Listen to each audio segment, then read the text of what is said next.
जय श्री कृष्ण मित्रों, राधे राधे। स्वागत है आपका आपकी अपने YouTube चैनल व्रत कथा प्रभाष में। मित्रों, कार्तिक मास की कृष्ण पक्ष की एकादशी को रमा एकादशी कहा जाता है। रमा अर्थात भगवती लक्ष्मी का एक नाम रमा है। यह एकादशी माँ लक्ष्मी को प्रसन्नता देने वाली है। पूरे वर्ष भर में एकमात्र यही एकादशी ऐसी है जिसमें भगवान श्री हरि विष्णु योग निद्रा में रहते हैं और भगवती लक्ष्मी संपूर्ण पृथ्वी लोक में भ्रमण करते हैं। जो मनुष्य इस एकादशी के दिन भगवान श्री हरि विष्णु का पूजन करता है, इसके घर के भंडार सब माँ लक्ष्मी भरते हैं। तो आइए रमा एकादशी के पावन अवसर पर रमा एकादशी की यह परम पावन पौराणिक व्रत कथा को श्रवण करें। यह परम पावन व्रत कथा श्रवण करने मात्र से मनुष्य को 10,000 राजस्व यज्ञ के पुण्य फल की प्राप्ति होती है। तो एक बार प्रेम से भगवान श्री हरि विष्णु और माँ लक्ष्मी के चरणों को प्रणाम करते हुए एवं उनके परम पावन स्वरूप का ध्यान करते हुए आज की यह परम पावन कथा को श्रवण करें। एक बार धर्मराज युधिष्ठिर भगवान श्री कृष्ण से कहते हैं कि ये भगवान, हे मधुसूदन, आप मुझे कृपा करके बताइए कि कार्तिक मास की कृष्ण पक्ष की एकादशी का क्या नाम है, इसे करने की विधि क्या है और इसे करने से कौन से पुण्य फल की प्राप्ति होती है। हे मधुसूदन, आप विस्तार पूर्वक यह बताने की कृपा करें। भगवान श्री कृष्ण कहते हैं कि ये राजन, तुमने लोक कल्याण के लिए अत्यंत श्रेष्ठ प्रश्न पूछा है। तुम्हारे इस प्रश्न से समस्त लोगों का हित होगा, अतः तुम्हें उत्तर मन लगाकर सुनो। कार्तिक मास के कृष्ण पक्ष की एकादशी का नाम रमा है। यह एकादशी बड़े से बड़े पापों का शमन करने वाली है। इस एकादशी को जो मनुष्य करता है उसके संपूर्ण दुख दारिद्र्य नष्ट हो जाते हैं। उसके ऊपर स्वयं माँ लक्ष्मी, माँ भगवती प्रसन्न होती हैं और उनके सभी दुखों को दूर करती हैं। इसका एक प्राचीन इतिहास है जो मैं तुमसे कहता हूँ, ध्यान पूर्वक सुनो। हे राजन, प्राचीन काल में मुचकुंद नाम का एक प्रतापी राजा था। वह राजा अत्यंत धर्मात्मा था, यहाँ तक कि उसके संपूर्ण पृथ्वी लोक में उसके समान दूसरा कोई राजा नहीं था। पृथ्वी लोक तो छोड़ो, स्वयं स्वर्ग लोक के राजा इंद्र के साथ उसकी मित्रता थी। पाताल लोक के जो सबसे बड़े राजा हैं, इस समय के जो राजा थे पाताल लोक के, वरुण, कुबेर, यम, संपूर्ण लोकपाल दिक्पाल में उनका शासन था। वो राजा अत्यंत धर्मात्मा, विष्णु भक्त और न्याय के साथ राज्य करने वाले थे। ऐसे राजा की एक प्रतापी कन्या हुई जिसका नाम उन्होंने चंद्रभागा रखा।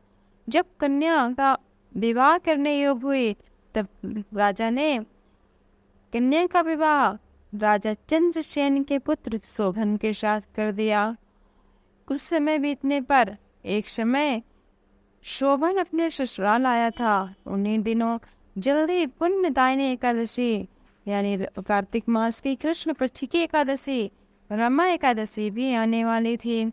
जब व्रत का दिन समीप आ गया तो चंद्रभागा के मन में अत्यंत सोच उत्पन्न हुआ कि मेरा पति तो बहुत ही दुर्बल यानी कमजोर है और मेरे पिता की आज्ञा अति कठोर है, क्योंकि दशमी को राजा ने ढोल बजवाकर सारे राज्य में यह घोषणा करवा दी कि एकादशी के दिन कोई भोजन नहीं करेगा।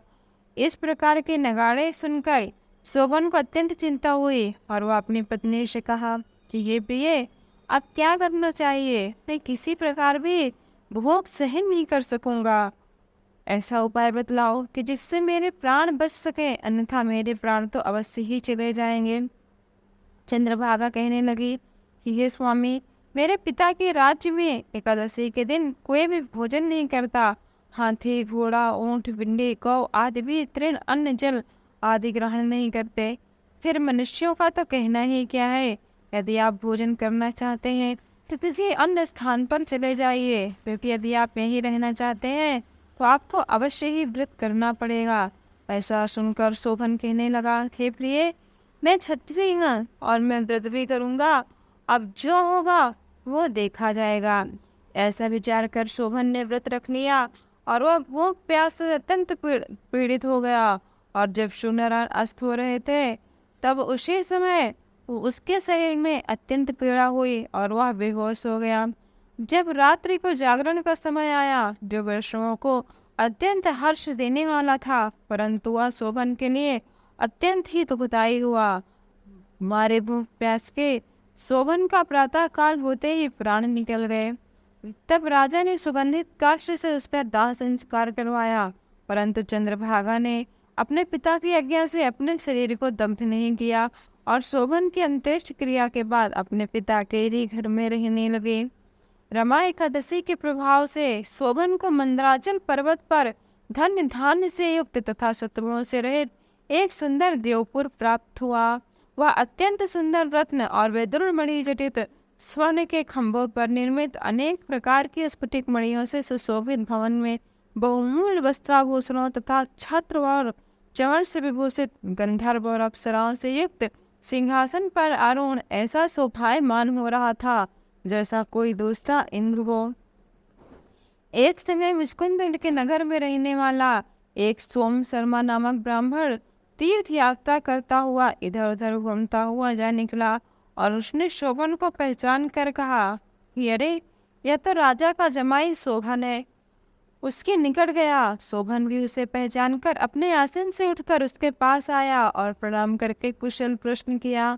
ब्राह्मण ने कहा कि ये राजा मुचकुंद, आपकी पत्नी कुशल से है, नगर में भी सब प्रकार से कुशल है, परंतु हे राजन, हमें यह आश्चर्य हो रहा है कि आप वहाँ पर तो खत्म हो गए थे, आपके शरीर का अंत हो गया था, पर ये आपका इतना सुंदर नगर कहाँ है और कैसे आपको प्राप्त हुआ?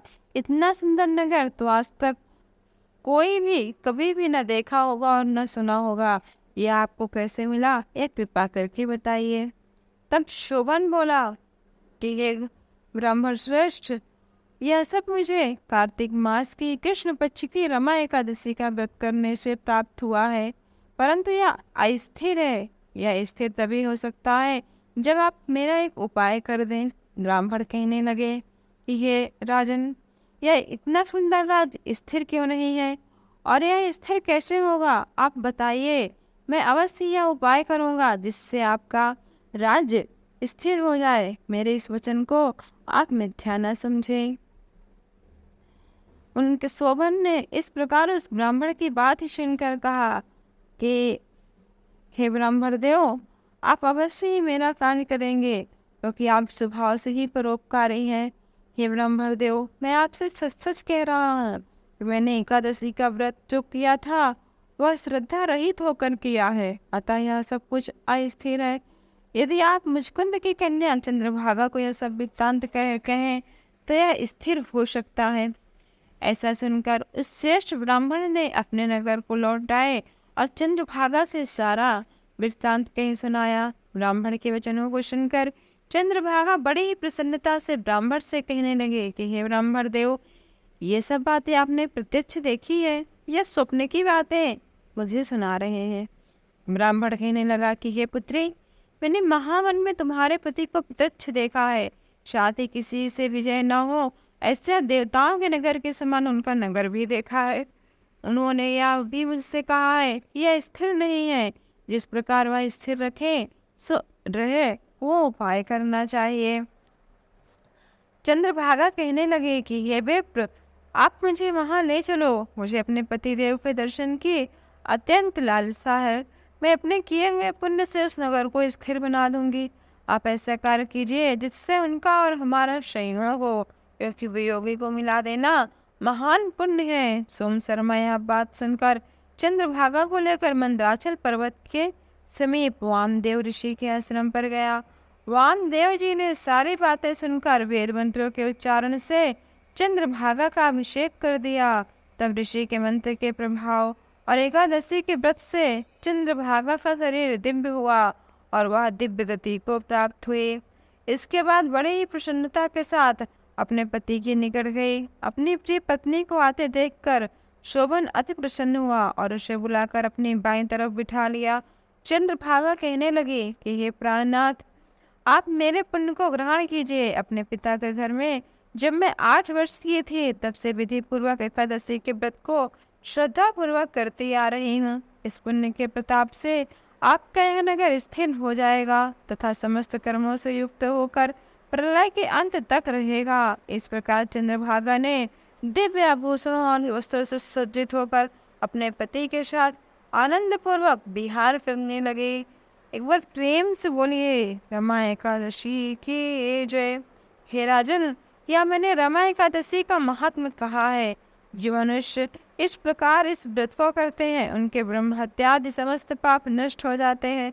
कृष्ण पक्ष और शुक्ल पक्ष दोनों की एकादशियां समान है, इनमें कोई भेदभाव नहीं है, दोनों समान फल देने वाली है।